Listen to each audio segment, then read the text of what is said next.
wanted the best? You've got the best podcast, the hottest podcast in the world. The Chris Voss Show, the preeminent podcast with guests so smart you may experience serious brain bleed. The CEOs, authors, thought leaders, visionaries, and motivators. Get ready. Strap yourself in. Keep your hands, arms, and legs inside the vehicle at all times, because you're about to go on a monster education roller coaster with your brain. Now, here's your host, Chris Voss. Hi, folks. It's Voss here from thechrisvossshow.com. Never gets old, the opera singer. We heard her 2 weeks ago, and I think she's doing a great job. Write us and tell us if you don't like the opera singer and you want me to go back to singing it. But I think she's wonderful because I don't have to sing it after 15 years. Ladies and gentlemen, welcome to the big show. We certainly appreciate having you guys come by and be a part of our lives, because the Chris Voss Show is a giant family that loves you but doesn't judge you. Remember that this holiday season when you're at the Thanksgiving table going, why am I related to these people? You know what the great thing about the Chris Voss Show too is, when we have our family reunions 3 to 4 times a weekday, 15 to 20 times a week of episodes we're putting out, you don't have to hang out with the other people in the family. You can just sit in your car and enjoy spending time with moi and the most amazing guests we have on the show. For 15 years, we've been bringing you thousands of interviews with the top CEOs, billionaires, U.S. ambassadors, White House presidential advisors, FBI, U.S. Justice Department, astronauts, TV and print, and Pulitzer Prize-winning journalists and authors, even people you've seen interview debates of presidents and vice presidents on the floor. It's been a pretty good run so far. We're going to try and do it for another 15 years, as long as they keep propping me up in the chair and paying me $5 to show up every day. I'm going to keep doing the show because I love it. And you know what?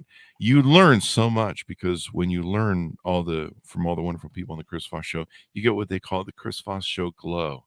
And it's like this combination glow of sexiness and exuding just this knowledge. When you're smarter, you're sexier. It's really true.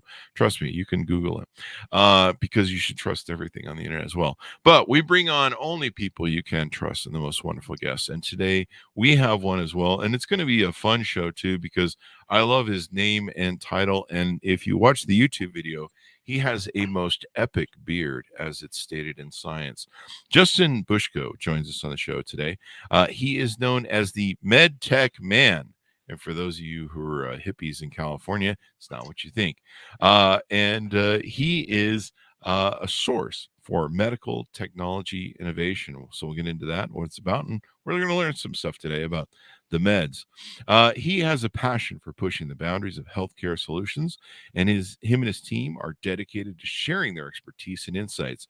From breakthrough medical devices to cutting-edge engineering techniques, they delve into the most critical topics that shape the future of healthcare. This is important because my whole body's breaking down as it goes. I need more healthcare and I need more innovation. Like, I need innovation that can keep me from even going to the doctor. That's what I need. So take care of your health, people. His mission is to inspire and educate, fostering a community of like-minded individuals who create a common goal to drive innovation and improve lives through transformative med tech advancements. Welcome to the show, Justin. How are you? Awesome, Chris. Glad to be here. Thank you for the awesome intro, man. I love it. There you go. That's what we've done. We've done a few of these. And, well, your beard is welcome as well. I think with a beard like yours, you coexist as two different people. There's your beard. The separate intro is great as well. That's good. I forget the joke about, oh God, who was it? It was a joke about, it was a famous marionette entertainer. And he did a joke about I think it was Cher or no, it was someone who had a very large nose. And he said, "How do you know how so and so's actress is going to come through the?" I think it was Barbara Streisand. How do you know that she's coming through the door? And the marionette would go, because you see her nose come through 5 minutes before. I think a beard is the same way. The beard, it sticks out and shows up before everything. It precedes itself. It is a character unto itself. Anyway, enough about beards, because that's why not why you're here. But there's a bit of beard worship going on. What's going on, Chris? I'm trying to grow an epic beard. So Justin, give us your .com so people can find out you're more than just a beard. So you can hit medtechman.com or concise-engineering.com. There you go. So give us a 30,000 overview of what you do. Sure. So anytime somebody's trying to develop a product, could be a big company or a doctor or a couple guys in a garage with a bucket of money, something for use in surgery, we can take them from a napkin sketch all the way to the market. Now, is there a lot of guys running around with a garage with a bucket full of money? What's going on there? There actually are quite a few startups that kind of start that way. So it's pretty interesting. That's true. Steve Jobs and a few other people there, I guess, is the thing there. So tell us more about how this works. My understanding from looking over your website is you call it where curiosity meets conversation, and it's a source for medical technology innovation. You basically help people who want to do something cool in medicine. Is there any sort of low bar? Like if I've got an invention I'm thinking of for medical devices. It's where we do a frontal lobotomy on politicians, especially those that can't run the government well.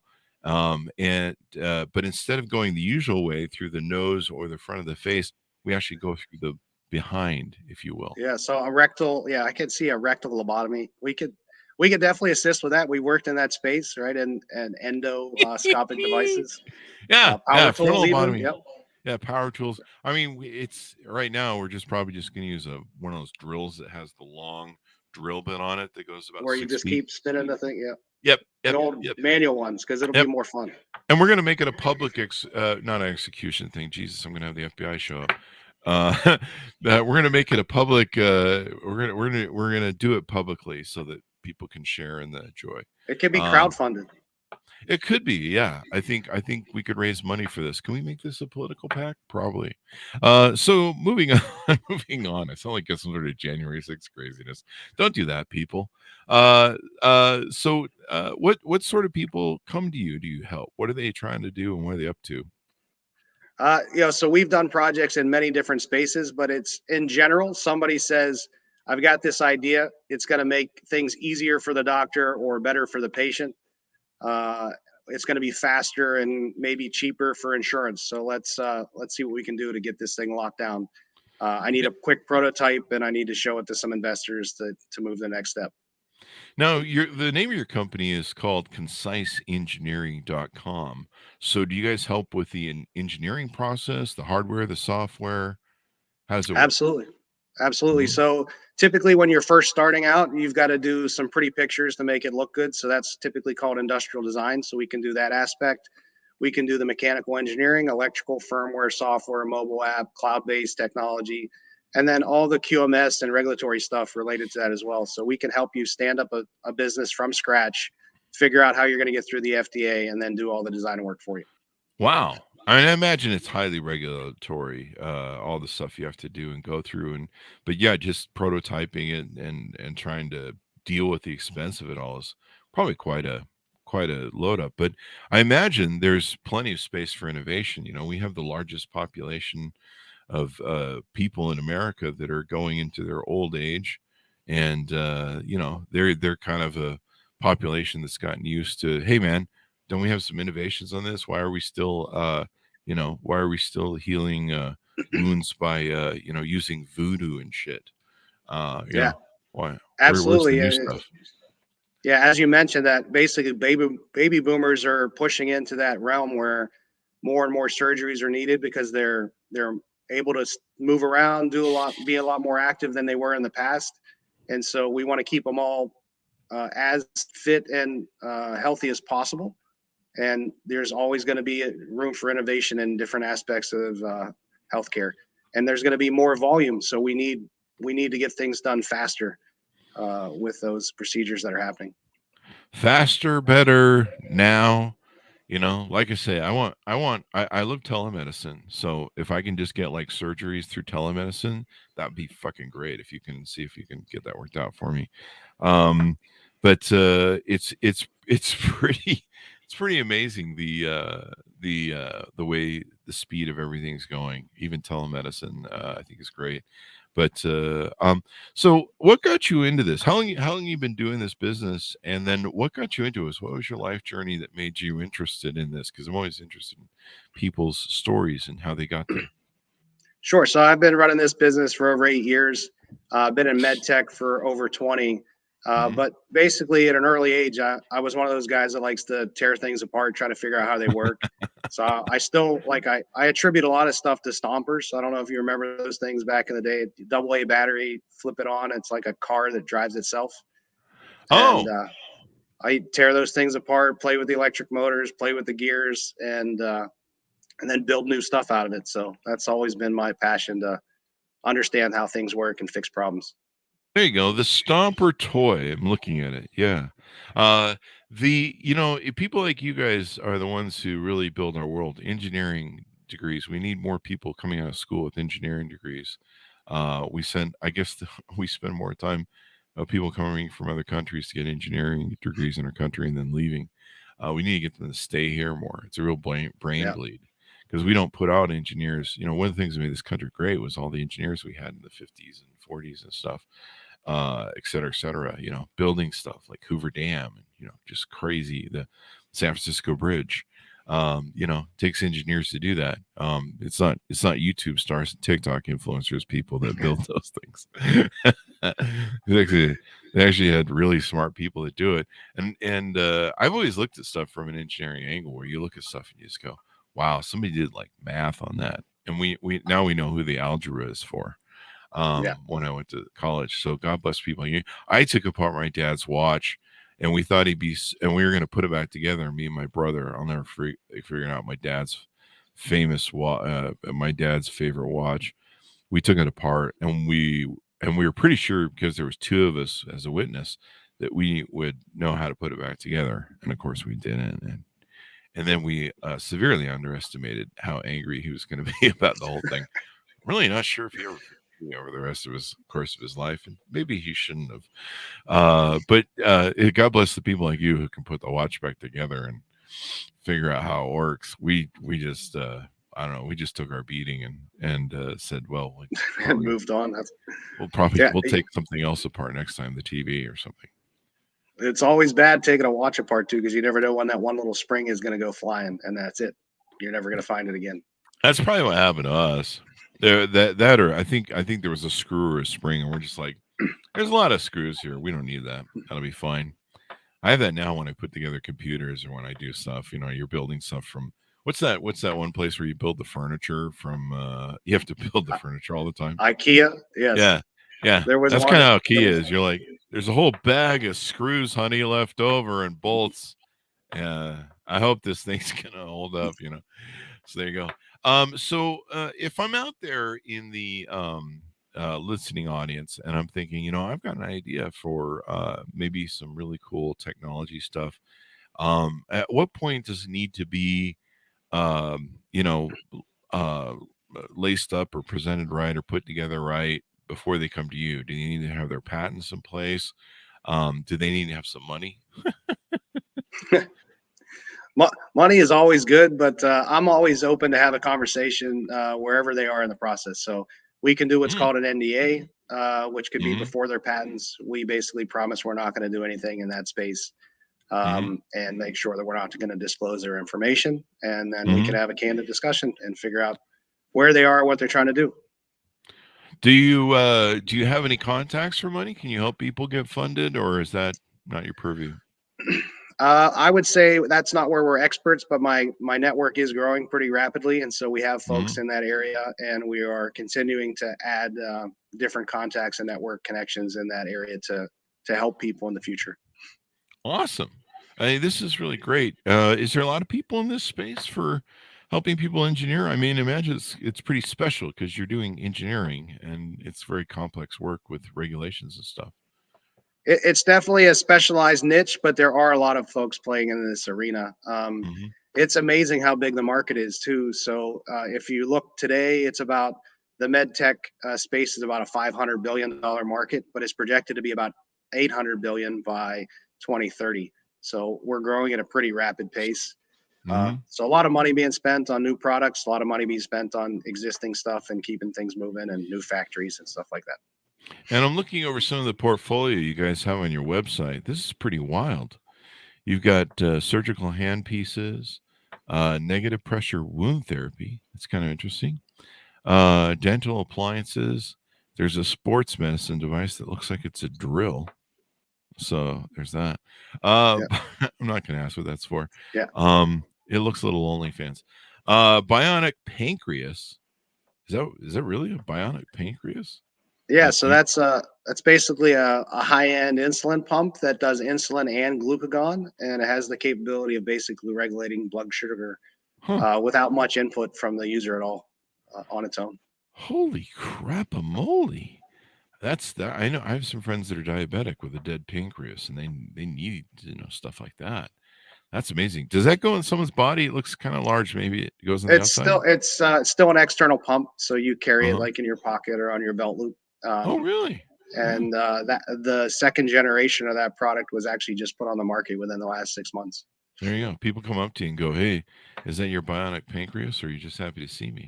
Light therapy devices. We've had a few CEOs that have come on about light therapy, red light therapy, infrared. It's kind of interesting how that's working. It looks like there's some goggles or something for that. Yeah, there's some really cool devices you have here, and arthroscopy pump and console. Yeah. So And basically, knee, shoulder, and hip surgery equipment. If you want to get into those spaces, you've got to do a lot of small cuts, small incisions, and be able to get the power tools, the instrumentation, the implants into those areas. And so we worked in all of those joint spaces. I'm a big believer in not getting power tools anywhere near me or us, but I'm working on that to make sure my health stays up so I don't have to do that. But It's I imagine that's pretty thing. amazing if you. It's pretty amazing if you get into an OR and you get to see those power tools going. It's good to an see interesting. it's good to see bionics are working too. So there you go. That's what I want. I want replaceable parts, just like Chevy or Ford, where I can just call in and say, "Hey, I need a new kneecap," and I can just go on an hour. They throw it in, and they're just like, "There you go, there you go. Got your new hubcaps on the old knees there, Chris." Well, if Amazon keeps delivering the way they are, maybe you just like walk out the front door. That's And true. they They snap just them on. opened a medical wing, a hospital. It's a medical wing for like your meds and stuff. I think they're helping put CVS or who was it that just filed bankruptcy? Rite Aid. I imagine CVS is right behind them, out of business. So there you go. In fact, I'm just reading. CVS is going to remove some OTC staples. Yeah, the problem is like my local CVS is I go in there and it's a ghost town. Like they have this huge parking lot too, and there's like 2 cars in it. I'm like, where are the employees' cars? They park out back. Like it's not even employees here. What's going on? So Yeah, there you there's go. only like a pharmacist and the front person at the front desk. That's it. Yeah, I mean, you're like walking through the place, going, what's going on here? So, what inspired the name MedTechMan? Actually, kind of an accident, but medtech is what's commonly used today as referring to medical technology, and man is short for manufacturing. So I also own another business, medtech manufacturing. So Sleight of hand there. I see. yeah, Got the it's definitely the shortened version of it. Maybe you could do, since you've got the ZZ Top beard, maybe you could do like a cover song just to build your brand, and you could, he's a med tech man, instead of sharp dress man. See that? See what I do there? I like it. This is why they pay me the $5 Can per you keep show. singing, and I'll just take that clip out? That'll be good. No, we don't want to have that advertised. No one wants to hear me singing. I mean, you don't want to lose business, man. You want to hire someone. That's true. I'll cost you, but people will be like, "Oh my god," they'll run away screaming, closing their ears when they hear me sing. That's why we hired a opera singer to sing the Chris Voss show intro after 15 years. People are sick of hearing it. At least I was. I'm sick of hearing my own voice. But that's why we have podcasts with guests. So But Chuck from your Norris sings. Chuck Norris sings now, so I mean, you can. but it's do it Chuck too. Norris. I mean, it's Chuck Norris. You've heard all the Chuck Norris analogies or jokes or whatever the hell they're called. Chuck Norris can do whatever he wants because if you don't, well, he's Chuck Norris. So from your perspective, what are the most transformative advancements in med tech over the past decade? So obviously, we're having a lot of changes in AI, and Mhm. that's starting to impact things. I think it's still going to be a couple decades before some of that stuff's worked in, but Ah. a lot in robotics, surgical robotics has definitely started to change quite a bit more in Mhm. navigation. So a lot of electromechanical changes that are improving the way that the surgeon performs. Nice. AI, I think, is going to be really interesting, but they say that AI might help make us better medicines, maybe solve cancer. If we could get it to solve stupidity, which is seems to be the biggest human disease in the world, Dunning-Kruger's disease, maybe we can get something for that. It might be Dunning-Kruger's disease. The best result is my lobotomy surgery from bum, the bum on in, as they like to call it in science.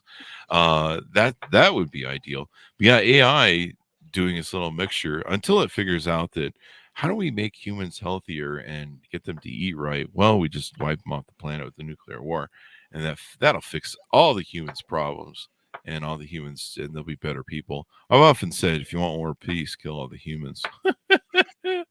Seems to be true if you watch the news these days. Jesus. What are some other things we need to talk about your business that we haven't touched on? I think just in general that we're here to help. Right? There's a Mhm. lot of stuff going on. People have a lot of questions on how do I address something? How do I work in the regulatory space, the quality space? What's the fastest way to get from A to B? Mhm. And we're happy to have those discussions and see where we can add value in getting a new product, a new company started. Mm. So, Do you think that the global pandemic impacted the pace and direction of innovation? it definitely stifled innovation in some areas and Oh, kind of really? pushed it into different areas, right? So Huh. a lot of people started doing masks and PPE and weird things that there was never demand for in the past, which stifled innovation on some key things that were already funded. Mhm. But I think that's kind of level set. People are going back to where they really think they can add value. Yeah. It really would be cool if AI can help us solve some problems. If it could figure out how to fix cancer. I really hate cancer, and I think most people do. I'm not sure anybody who's running around going, "Cancer, yeah, I'm on that team." And so this is really important to have a lot of this collaboration in the world, help people build ideas because you never know where the next big idea is going to come from. I mean, some little immigrant person from Syria had a kid, and he grew up to be Steve Jobs, and I think he stands the landscape in a lot of different ways. There's a lot of innovators out there, and you just never know where an idea is going to come from. And those two little guys, like you said, they did things in a garage. They didn't really have money, but they built it and got money and all those things. So how do you stay updated with the latest trends and research in the med tech arena? How do you stay updated on all that stuff and keep up with I it? would say a lot of it's my network and travel, right? So I'm connected to a lot of folks. I have a lot of conversations on a regular basis. I go to different med tech conferences to Mhm. hear the latest speakers and meet people on a regular basis to address uh, what's out there, what's actually being done versus what's really marketing. Because some of this stuff is just marketing. You'll Mhm. hear about some cool advancement, but it's 10 years out. So you got to understand what's possible today. So just networking and travel and staying connected. There you go. I would imagine the hope is you said 10 years out, maybe AI can close those timelines, or maybe for drug trial timelines or something where they can, I don't know, maybe research how it's safer or maybe innovate stuff. Like I know that during COVID, with the COVID vaccine, it was the I forget what the mRNA imprint, the blueprint, had been made for something else that they were trying to solve in health, and they were like, "Hey, we can use this over here." Maybe it can help do more of that, where it turns all that different things. Any exciting projects or initiatives you can talk about, maybe that you see on the horizon that you guys are working on that might come to fruition soon? Yeah, I mean, we're always working on something new. So currently there's a really cool portable AED device, a defibrillator that you can basically Oh, carry around with you. That's we're working on that. And we also are working on a new a cancer treatment, which it's going to be a few years probably before it's really in humans, but definitely a cool way of delivering meds and much more effective in cancer treatment. Awesome sauce. Anything to get the world better. That's kind of one of the things I've been hoping for is that my health will hold up so that by the time I reach my old age, all the innovations will be there and they can just keep me alive and happy. Because the worst thing to do is spending time in hospitals and doctors' offices. It's just the worst. I'm sorry, Yeah, doctors. I love you, but I don't love you that much. yeah, it's amazing how much a little bit of pain or that suffering is uh, dramatically impacts your life. So Definitely, we all want to stay healthy. especially when you get the bill. Oh, so give us your final pitch out on what you guys do and how you do it, and I'll offer to people that need to onboard with you how they can get to know you, reach out to you, talk to you, and all that good stuff. Yeah, so we do all the engineering and problem solving for MedTech in any way, shape, or form. Go from napkin sketch to on market, and we'll help you. If you have some questions, reach out. MedTechMan.com, Mhm. concise-engineering.com. There you go. Well, it's been fun to have you and your epic beard on the show. Thank you very much, Justin. We really appreciate it. All right, thanks, Chris. Appreciate it. There you go. And thanks to Mountis for tuning in. Go to goodreads.com/Chris Foss, LinkedIn.com/Chris Foss, YouTube.com/Chris Foss. Subscribe to the Chris Foss Show newsletter over there on LinkedIn and Chris Foss 1 on the Tickety Talkety. Thanks for tuning in. Be good to each other. Stay safe. We'll see you guys next time.